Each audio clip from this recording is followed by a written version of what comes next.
Vamos a ir rápidamente al sermón en esta mañana. Quiero predicarte un sermón titulado Alégrate en la soberanía del Señor. Amén. Alégrate en la soberanía del Señor. Filipenses capítulo 4, versículo 4. Amén. Filipenses 4:4 es el texto en esta mañana. Alégrate en la soberanía del Señor. ¿Sí? Vamos a leer todos juntos, dice así la palabra de Dios en Filipenses capítulo 4, versículo 4. Dice, regocijaos en el Señor siempre. Otra vez digo, regocijaos. Amén, vamos a orar. Padre Señor, te alabamos en esta mañana una vez más, te damos toda la gloria y la honra a ti. Te pedimos, Señor, que tú te muevas en esta mañana con libertad y con poder en este servicio, en el nombre poderoso de Jesús. Amén y amén. Hace unos días estaba hablando, sí, por WhatsApp con uno de los pastores de nuestro compañerismo. Él me envió un versículo bíblico al WhatsApp y una palabra que Dios puso en su corazón. Amén. Estoy hablando del pastor Luis Toledo. ¿Cuántos se acuerdan del pastor Luis Toledo? ¿Sí? Es discípulo directo del pastor Fabián Codano y tiene un ministerio muy parecido al del pastor Fabián. Entonces Dios puso una palabra en su corazón y él me la envió por WhatsApp y me envió junto con esa palabra un texto bíblico. Entonces empezamos a hablar, empezamos a charlar, a tener una conversación y empezamos a hablar un poquito acerca de la ansiedad. ¿Amén? ¿Cuántos han sufrido ansiedad? ¿Sí? Algunos le cambian el nombre, ¿viste? Y en lugar de ansiedad lo llaman angustia oral. Vos entendés, ¿no? O tiroides. Tiroides para adentro, dijo el pastor. ¿Sí? Entonces, literalmente empezamos a hablar acerca de la ansiedad y él compartió conmigo un libro que lo estoy leyendo que se llama, ¿sí? Ansiosos por nada. Este libro es de Max Lucado. Amén. Entonces, en este libro, este autor cuenta que en el momento más crucial y más importante de su vida y de su ministerio, un montón de cosas y de planes que él tenía por delante, que quería hacer en la voluntad de Dios. ¿Cuántos tienen planes en la voluntad de Dios? ¿Sí? Entonces un montón de cosas que él quería hacer por delante. Entonces en ese momento sufrió un infarto. ¿Amén? Y este infarto le hizo darse cuenta a este autor, sí, que en realidad él creía que tenía algunas cosas bajo control, pero este infarto le dio un golpe de realidad y se dio cuenta que no controla nada. ¿A cuánto les ha pasado? ¿Sí? Se dio cuenta que él no controla su ministerio, que él no controla su salud, que él no controla sus finanzas. Obviamente nosotros podemos hacer planes, amén, pero muchas veces nos vamos a dar cuenta de esto, de que el control, ¿sí?, es una falacia. Entonces todo se desplomó en la vida de este hombre y él se dio cuenta o recordó cuando era chico y iba a acampar o de campamento con su papá. ¿Cuántos fueron de campamento en algún momento? Yo nunca fui. A ver, si vos fuiste de campamento vas a entender más esta ilustración que yo. Entonces, él contaba en este libro que su papá tenía un montón de hermanos y hermanas y por ende tenía un montón de sobrinos y sobrinas. Entonces iban todos juntos a acampar en Estados Unidos. Entonces el padre tenía una carpa o una tienda de campaña grande, ¿sí?, que requería que esté sostenida por dos postes, ¿sí?, en el medio, pero no lo que nosotros conocemos como poste de carpa, ¿viste? Esos palitos finitos de aluminio, replegables, ¿viste? No, estamos hablando de postes de hierro fundido del tamaño de un antebrazo, para que vos te des una idea. Eran, ¿viste? Postes grandes. Entonces la carpa, más que carpa, era un refugio, ¿sí? Adentro podían acomodar una mesa para picnic y 12 catres alrededor, o sea, era un refugio grande, ¿sí? Era una carpa grande. Entonces, todos sus familiares se reían cada vez que este hombre armaba esa carpa. ¿Por qué? Porque no tenía, por ejemplo, no tenía cierre en las puertitas, ¿viste? No tenía mosquitero, no tenía diseños bonitos, ¿viste? No tenía frozen afuera de la carpa, ¿viste? No tenía... ¿cómo se llama esto? Ningún dibujito de camuflaje, ¿viste? Hoy es todo más cheto, más moderno, ¿sí? Entonces era un verde moho horrible el color de la carpa y todos se burlaban, ¿sí? Entonces dice que un día estaban en campamento y vino la famosa tormenta de ¿Por qué tormenta de verano? Viste que se pone todo negro, todo oscuro, todo así. Yo le digo a mi cuñada, tormenta de verano. Viste, eso es un chiste interno de la familia.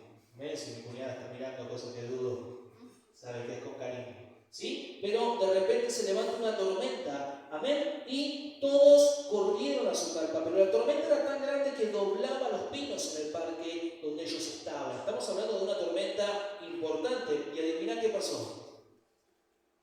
Todas las carpitas lindas, viste, con frozen, el camuflaje, los postecitos del niño que tenían se empezaron a doblar, el viento se llevaba las carpas, y en cuestión de 10 minutos estaban todos dentro de ese refugio. ¿Sí? Y esta es una verdad para nuestra vida también. ¿Por qué te cuento esto? Porque ¿cuántos saben que el mundo tiene su manera de traer tormentas a nuestra vida?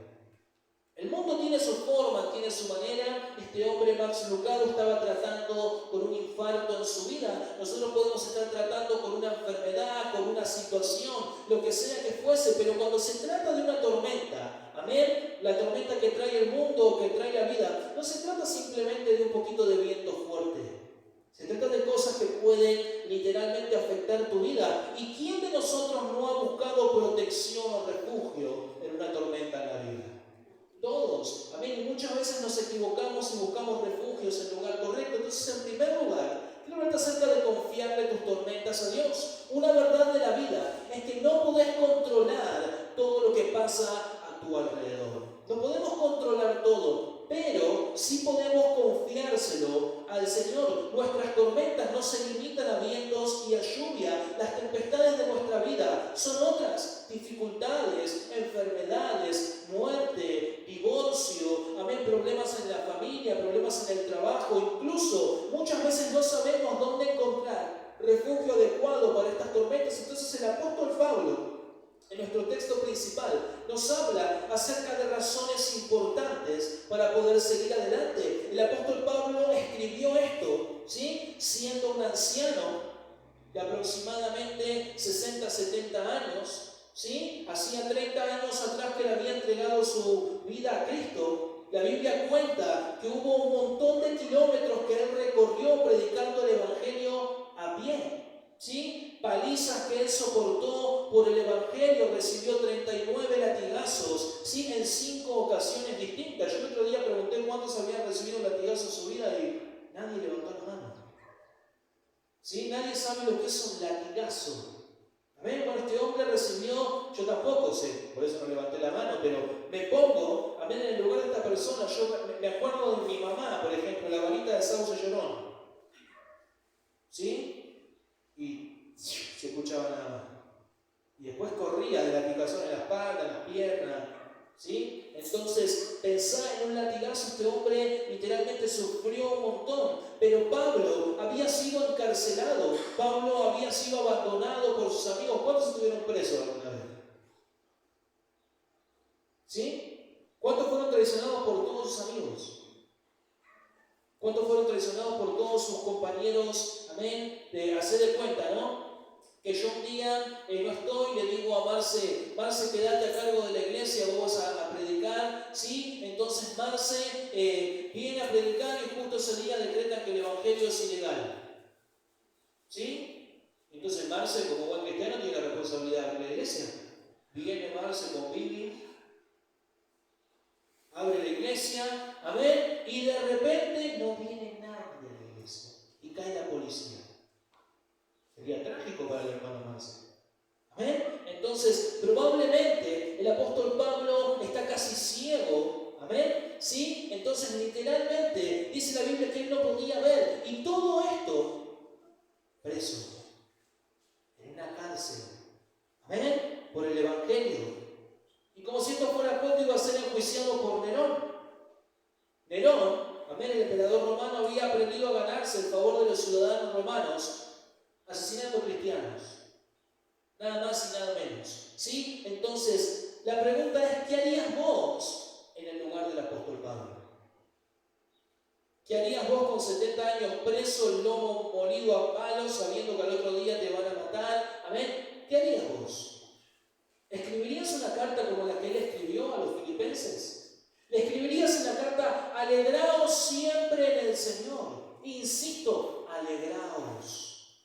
No, pastor, yo por mucho menos dejo de orar, por mucho menos dejo de venir a la iglesia, por mucho menos, pastor, tomo esta decisión o tomo la otra. El punto es que el apóstol Pablo nos habla acerca, sí, de un llamado a alegrarnos aún en los momentos más difíciles. Amén. Como te contaba recién, todos estamos pasando momentos de necesidad. Todos. Amén. ¿Sí? Entonces lo peor que vos podés hacer es permitir que estos momentos de necesidad, de ansiedad, ¿sí?, te quiten el gozo de amar a Dios o de servir a Dios. Yo el domingo pasado tiré un chiste acerca de, amén, quién iba a ser el primer hermano que me iba a invitar a un asado. Y piqué, ¿viste? Ahí vino el hermano Marce, pastor. Mañana fuimos a comer asado con el hermano Marce, gloria a Dios. ¿Sí? Ayer el sábado fuimos a la casa de las chichas. ¿Sí? Fideo casero. Tomá. No sabe lo que fue. Viene él y me dice, pastor, ¿querés más? Bueno. Y hice el sacrificio, ¿viste? Vos sabés cómo es esto. ¿Sí? Y pasamos tiempo genial con los hermanos. ¿Por qué te explico esto? Porque yo tengo necesidades como las tenemos. Y ansiedad y todo lo que vos quieras como la tenemos. ¿Sí? Pero el punto es que no podés permitir que eso te quite el gozo. Pensar en el apóstol Pablo. Amén. Ningún problema que nosotros podamos tener en esta mañana se compara a lo que el apóstol Pablo estaba sufriendo. Pero él escribe a la iglesia de Éfeso: alégrense en el Señor siempre. Alégrense en el Señor siempre. Si su futuro es tan sombrío como la celda en la cual él está encerrado, amén. Entonces su carta a los filipenses no incluye ninguna palabra de miedo. Uy, pastor, pero tengo miedo que va a pasar con la economía el mes que viene. Ninguna de las palabras en esta carta incluye queja. Amén. Ni siquiera una. Él pudo haber puesto, hermanos, alégrense, porque yo no puedo porque mi espalda está molida, Carlos. Él no lo escribió. Él puso alégrense en el Señor siempre. Amén. ¿Sí? Entonces, en lugar de eso, él le da gracias a Dios. Amén. Por la iglesia de Filipo y los anima a alegrarse en el Señor siempre. Entonces, la receta de Pablo para la ansiedad comienza con un llamado a alegrarnos. En este versículo Pablo usa todas las herramientas que él tiene con la esperanza, sí, de captar nuestra atención. Primero él usa, sí, el presente imperativo para que sus lectores pudieran escucharlo decir continuamente y habitualmente: alégrense.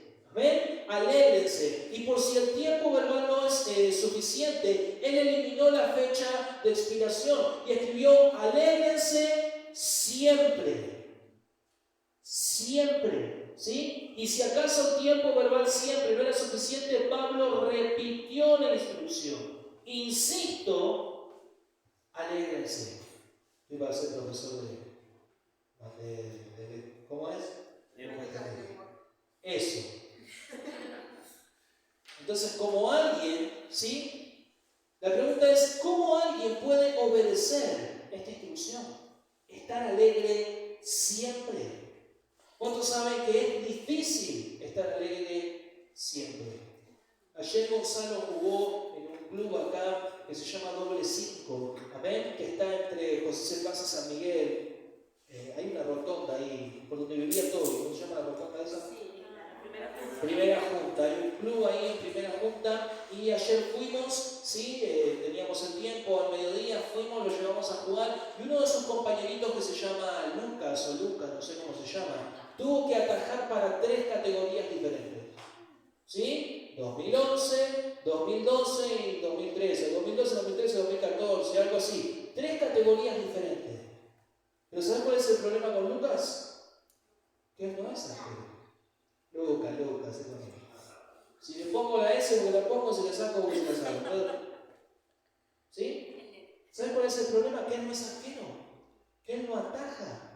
Que él no fue a ese partido para atajar. Él quería jugar. Pero sin embargo, había una necesidad en el equipo. ¿Sí? Y él tuvo que atajar las 3 categorías. ¿Y se fue a su casa cómo? Enojado.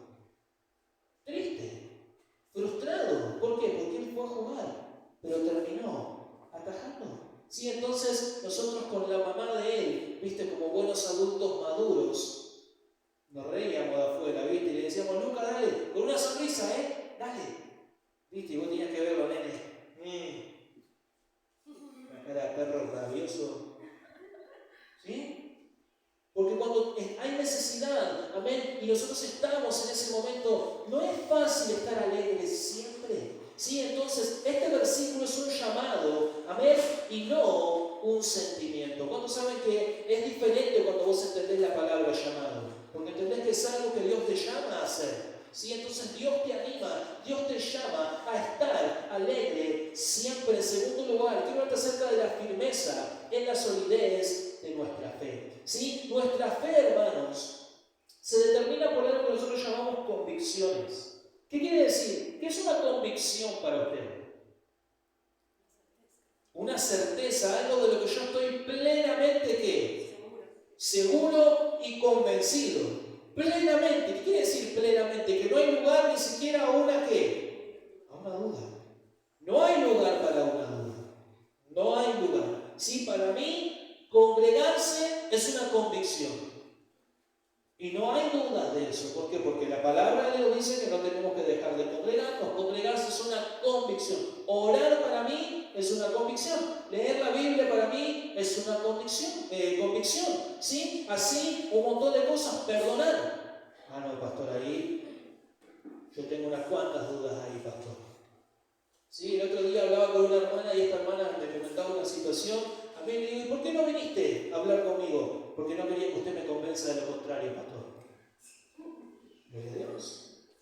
¿Sí? Pero el cristiano se mueve por convicciones. El apóstol se mantuvo firme, ¿sí? En su creencia. ¿Por qué? Porque era un hombre de convicciones. Él había levantado estabilizadores de hierro fundido en el centro de su alma. A él no le importaba que Nerón se enoje, que las tormentas rujan y que la tienda de la fe de Pablo sí siempre iba a estar firme y no iba a colapsar. Él había estabilizado su vida con un sistema, ¿sí? De creencias sólidas. Entonces la pregunta es en esta mañana, ¿qué tan sólida está tu fe?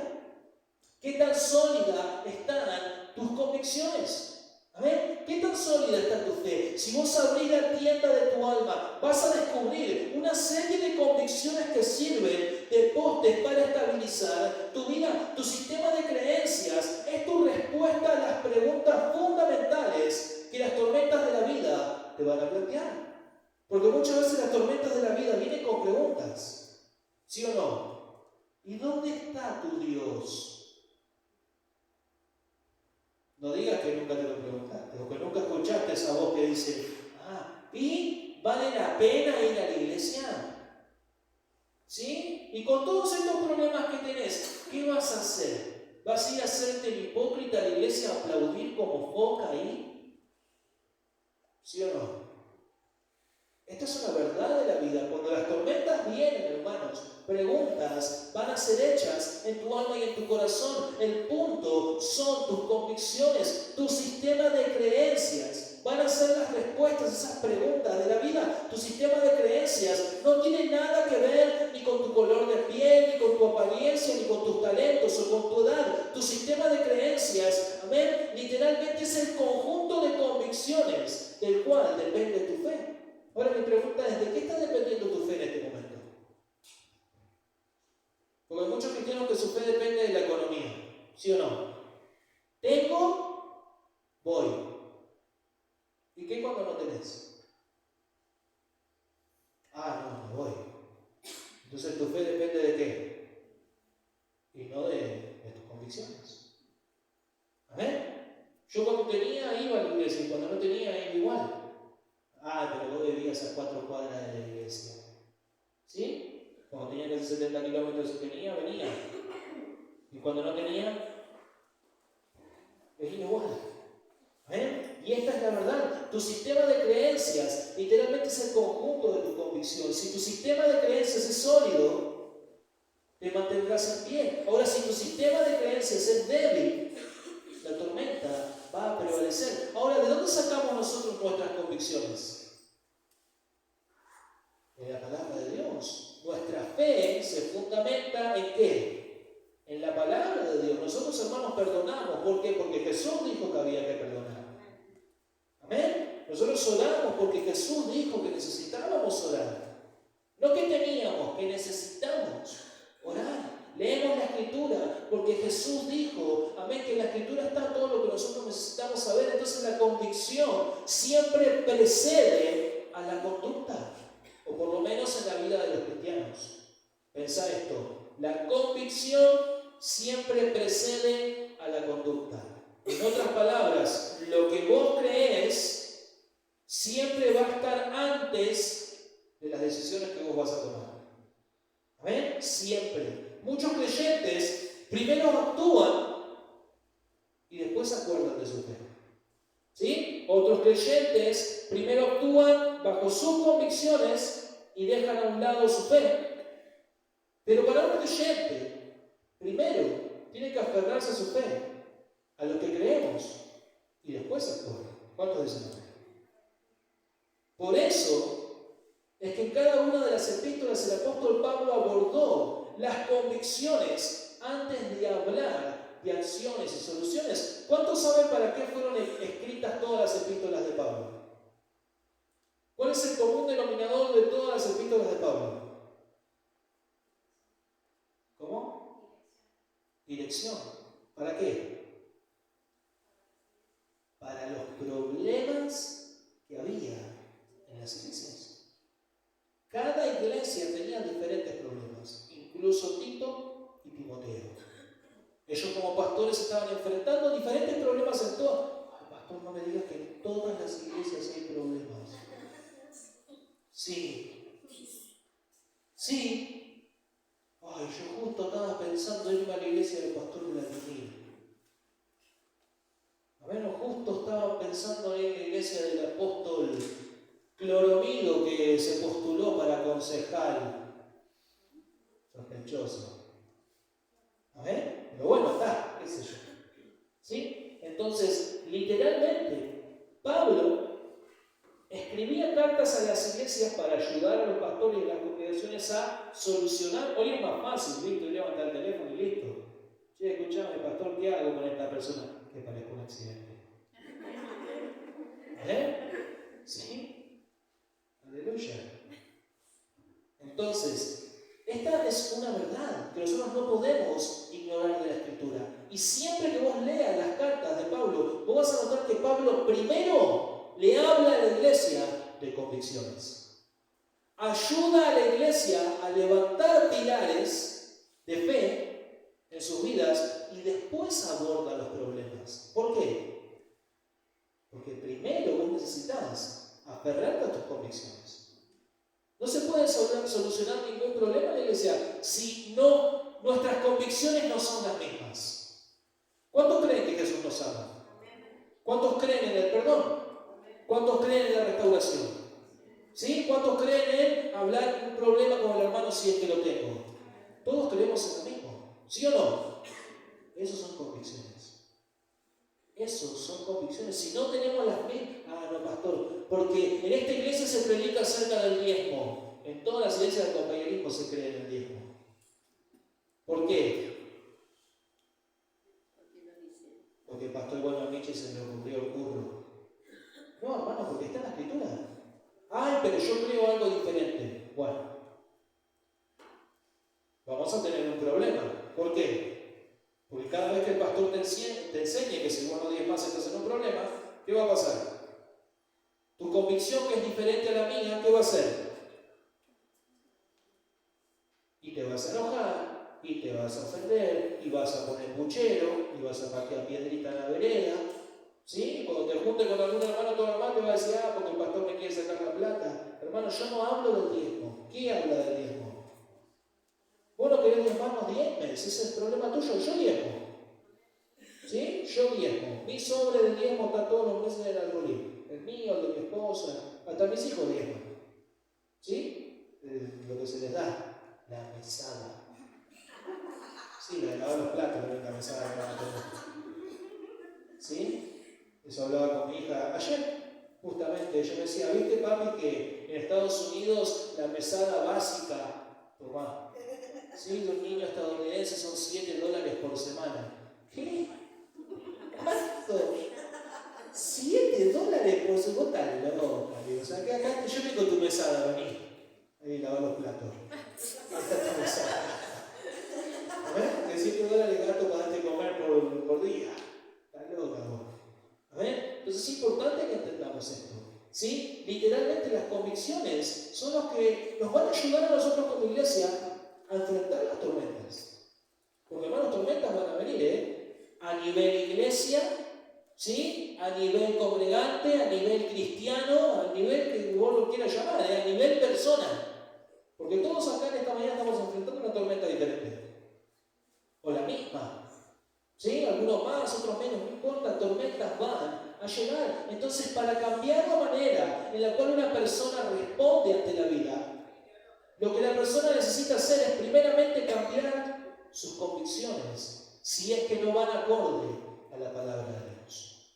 Esto es algo que vos tenés que aferrarte siempre, tus convicciones. ¿Sí? Ahora, tus convicciones no tienen que ser igual a las mías. Tienen que ser igual a qué convicciones. Si no es que vos tenés que diezmar porque el pastor dice que yo voy a diezmar porque si no me va a bajar el ministerio. No, hermano, vos tenés que diezmar porque tu convicción va acorde a lo que la Biblia dice, que entre todos tenemos que sostener. ¿Sí? Pastor, ¿y por qué habla del diezmo? ¿Cómo te puedo hablar de orar también? ¿Sí o no? Jesús iba a orar al templo. Listo, pastor, déjale ahí, yo entendí. ¿Qué decía el diezmo? ¿Sí? Entonces, literalmente lo más importante es tu sistema de creencias. Muchas veces la ansiedad es consecuencia de nuestra percepción del caos. Los psicólogos comprobaron este hecho luego de estudiar el impacto de los combatientes, amén, y de los soldados de la Segunda Guerra Mundial. Ellos establecieron que después de 60 días de combate continuo, los soldados de infantería se sentían emocionalmente muertos. Pensá esto, 60 días de combate continuo. 60 días de combate continuo. ¿Cuántos han tenido dolor de muela? ¿Sí? Porque no te puedo hablar de combate continuo porque vos no tuviste ninguna guerra, tanto yo sé. Sí, pastor, mi matrimonio es una guerra todos los días, no lo sabés. Mortero, coche bomba, todo mi matrimonio, esa otra prueba. A ver, pero dolor de muela, algo que sufrimos todos. Bueno, imagínate 60 días continuo de dolor de muela. Dolor de oído. 60 días continuo. ¿Sí? No sé qué otro dolor feo hay, a ver, que me ayude. Los riñones. ¿Quién sufrió dolor de los riñones? Yo te voy a decir, por favor, no. 1, 2. ¿Sí? Entonces, la ansiedad de los soldados se debía, ¿no?, a que ellos soportaban amenazas continuas, bombarderos, ametralladoras, francotiradores. ¿Sí? Entonces, la ansiedad de ellos, de los soldados de infantería, no era quizás una sorpresa, pero al mismo tiempo estudiaron a los pilotos de la Fuerza Aérea. ¿Amén? Y los pilotos, muy diferentes de los soldados de infantería, en vez de tener ansiedad, ellos sentían paz. ¿Amén? ¿Sí? Y la probabilidad de que un piloto muera es del 50%. Es la misma probabilidad de tirar una moneda al aire. Hoy puedo vivir como puedo morir. ¿Sí? Entonces, literalmente, ¿cuál es la diferencia? La diferencia es que los pilotos sentían, al subirse al avión y al poner sus manos en el control, ellos sentían que manejaban su destino. A los soldados no les quedaba otra. Ellos levantaban la cabeza de la trinchera. Ellos no tenían el control de nada. Podían morir caminando, durmiendo, corriendo, sí, en cualquier momento de la batalla. Pero los pilotos, por otro lado, ellos sentían que tenían el control. Entonces la percepción del control produce calma. ¿Cuántos han sentido que controlan cosas en su vida? No, pastor, yo sí tengo el ahorro ahí abajo del colchón, ¿sí? Tengo los dólares acá, en la cuenta en Suiza, ¿sí? El trabajo va bien, entonces quédese tranquilo, pastor, yo pago la pintura de la iglesia. A nadie le dijo amén. Sí. Vamos bien, ¿sí? Entonces, pero la falta de control, por ejemplo, origina ¿qué? Temor.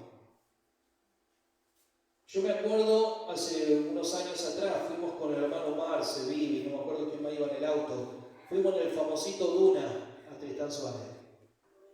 En un lapso de, no sé, 500 metros, pinchamos 2 gomas, explotó la manguera del agua, se salió la palanca de cambio. Ahí nos dimos cuenta que no controlamos nada en la vida. Sí, yo no te voy a decir qué gozoso que estaba. No, en el momento que vi que Marcelo decía, pastor, la palanca del cambio, decía, la palanca estaba loca, sí. No sé cómo hicimos, pero Dios es bueno. ¿Sí? ¿Y qué fue, pastor, acá a la vuelta? No, en plena subida de General Paz y Chevy. 50.200.000 autos pasaban al lado nuestro.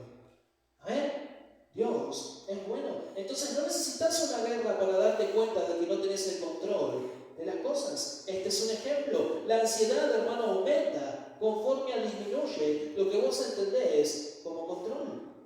¿Sí? Entonces, literalmente, ¿qué podemos hacer nosotros para tener seguridad en la vida? Hermano, yo quiero que entiendas que la seguridad es una impostora cruel. ¿Sí? ¿Qué saben? ¿Cuántos entienden la palabra impostor? ¿Qué es un impostor? Un traidor, tomar. ¿Amén? ¿Sí? Entonces, la seguridad es una impostora cruel. Una persona puede acumular millones de dólares, pero los puede perder en una recesión. Un fanático de la salud se la puede pasar todo el día comiendo nueces y vegetales, pero así todo luchar contra el cáncer. ¿Amén? ¿Sí? Un ermitaño puede evitar todo contacto humano y así todo luchar con el insomnio. ¿Cuántos saben lo que es un ermitaño? ¿Sí? Entonces queremos seguridad, pero lo único seguro es que nunca la vas a obtener. Y por último, quiero hablarte acerca de alegrarte en la soberanía del Señor. Las personas más estresadas son fanáticos del control. ¿Cuántos conocen un fanático del control? Es aquella persona que quiere que todo esté siempre que no vuele una mosca. ¿Sí? Este vaso no va acá. ¿O no? Este vaso va acá y mirando para allá porque justo tiene un lunar ahí, que yo a mí me gusta que ese lunar apunte al sol. ¿Sí? Entonces a las 5 de la tarde cuando el sol, quiero que el lunar, y que yo no venga del trabajo y el lunar no te ha dado vuelta. ¿Sí? O aquellas personas que tienen a sus hijos armando la cama como en el ejército. ¿O no? Que tire la moneda así, rebote y se clava en el techo la moneda, lo tensa que tiene que estar la cama. Personas que les fascina el control. Personas así son las más estresadas. ¿Por qué? Mientras más intentan controlar el mundo, más se percatan de que no pueden. Y su vida se convierte en un ciclo de ansiedad y fracaso, ansiedad y fracaso, ansiedad y fracaso. Entonces no podemos tomar el control porque el control no nos corresponde. Ahora la pregunta es, ¿a quién le corresponde el control? A Dios. ¿Y cuántos creen que Dios es un Dios soberano? Que Dios está en el trono. ¿Sí? Que Dios tiene el control de todo. Entonces, si vos crees esto, literalmente, la ansiedad va a dejar de ser un problema en tu vida. Dios en la Biblia tiene una idea mejor a la tuya. Yo sé que vos crees que podés controlar todo, pero Dios tiene una idea mejor. En lugar de buscar control absoluto, Dios te ofrece que renuncies a Él. Ay, pastor, esa idea no me está gustando. ¿Sí? Entonces, este es el mensaje detrás del consejo de Pablo. Alégrense siempre.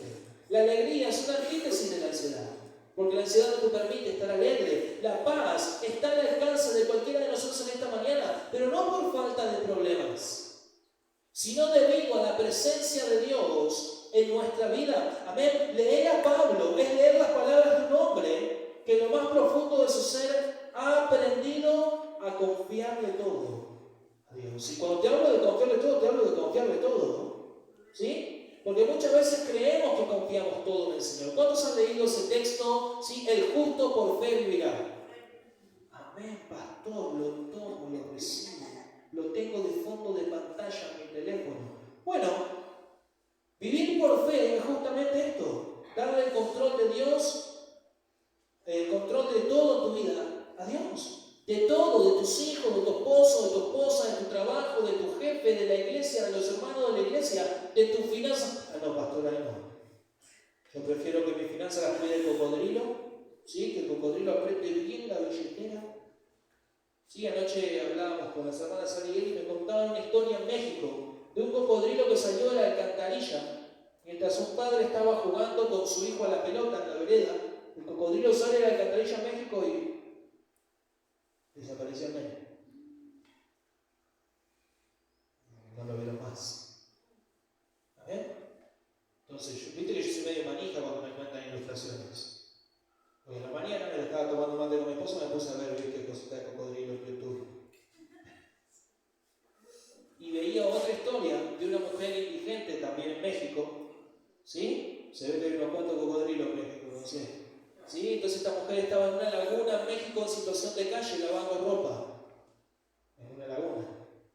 De repente se ve como el cocodrilo sale y la agarró de acá, de la yugular.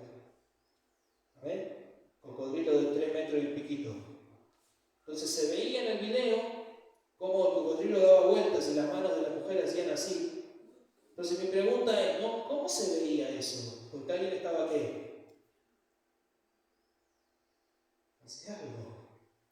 Era una piedra, gritaba por lo menos, llamar, no lo voy a filmar. Pero esa es otra piedra. ¿Sí? Bueno, muchos tienen así agarrada la billetera. ¿Sabes cómo rescataron el cuerpo de esa mujer? Tuvieron que cazar el cocodrilo y matarlo para que suelte el cuerpo de esa mujer. Estoy quemando la ilustración de la ofrenda de la tarde, pero bueno. ¿Sí?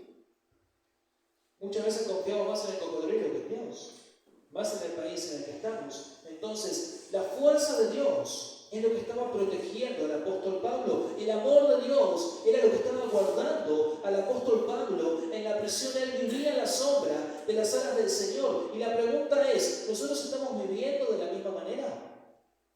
¿Sí? Porque no sé vos, pero la conferencia. Sí, pastor. Viste, el otro día una hermana me decía, pastor, es 6 la conferencia. Sí, del 6 al 9. Y bueno, viste, pastor, es 6. Sí, hermana, yo sé que es 6, del 6 al 9, 6, 7. Y bueno, pastor, pues vos me entendés, es 6. No, hermana, la verdad no te estoy entendiendo. ¿Cuál es el problema? Es 6. Sí, ya sé, hermana, que es 6. ¿Por qué sé que es 6? Porque yo tengo el mismo problema que vos. Es 6. ¿Y por qué 6 vamos a dejar de hacer la voluntad de Dios? No, hermanos, la conferencia es la voluntad de Dios para nuestra vida. Entonces, literalmente, en las tormentas necesitamos alinear nuestra alma con la soberanía de Dios. La Biblia nos enseña, amén, que Dios es soberano en todo. Sí, entonces, hubo un tiempo en la Escritura donde Judá tenía como rey a Usías. ¿Sí? La Biblia dice que Usías reinó en Judá por 50 años. Y por esos 50 años, Usías hacía la voluntad de Dios. Entonces mantenía a los enemigos de Israel ¿a qué? A raya. Había paz, había bendición, había prosperidad por 50 años. ¿Por qué? Porque Usías hacía ¿qué? Y adivina qué pasó con Usías. Muere. Y ahora la paz, la seguridad, los recursos financieros, ¿sí? Estaban ahí, en vilo. Entonces la Biblia dice que los adversarios estaban amenazando a Israel por todos los flancos, ¿sí? Entonces dice la Biblia que Isaías oró al Señor, ¿sí? Y Dios le da un mensaje poderoso a Isaías en medio de la tormenta. Isaías capítulo 6, versículos del 1 al 3 dice así: en el año de la muerte del rey Usías, ¿sí? Hasta ahí vamos bien. Dice: vi al Señor excelso y sublime sentado en su trono. Las orlas de su manto llenaban el templo. Por encima de él había serafines, cada uno de los cuales tenía 6 alas. Con 2 de ellas se cubrían el rostro, con 2 se cubrían los pies y con 2 volaban. Y se decían el uno al otro: santo, santo, santo es el poderoso. Toda la tierra está llena de su gloria. ¿Sí? Pero yo quiero que vos pienses en esto, porque parece algo, viste, que no tiene nada que ver con el contexto, pero tiene todo que ver con el contexto. Cuando muere el rey, que se estaba terminando la paz, la seguridad, cuando se avecinaba la tormenta, dice que Isaías vio a quién. ¿Sentado en dónde? ¿Cuál es el mensaje que Dios le está dando? Isaías, quédate tranquilo, que yo sigo estando acá.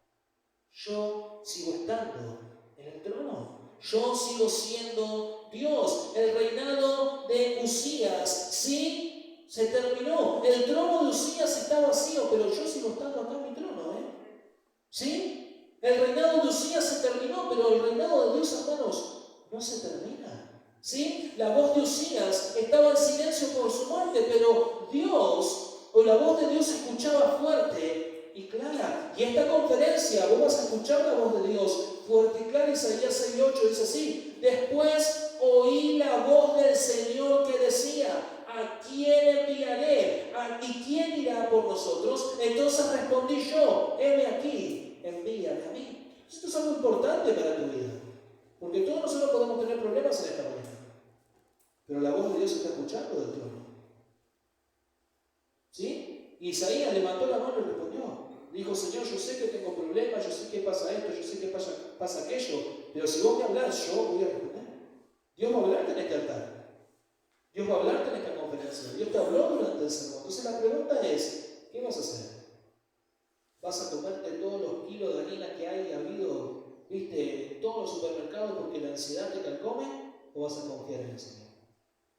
¿Vas a llegar a tu casa a atacar la media luna como loco? ¿Sí? ¿O vas a confiar en el Señor? Pastor, yo no buena idea, media luna. Dios no aplacó los temores de Isaías haciendo desaparecer los problemas, sino que Dios se reveló con su poder divino y su presencia para que Isaías vuelva a poner su confianza en el lugar correcto.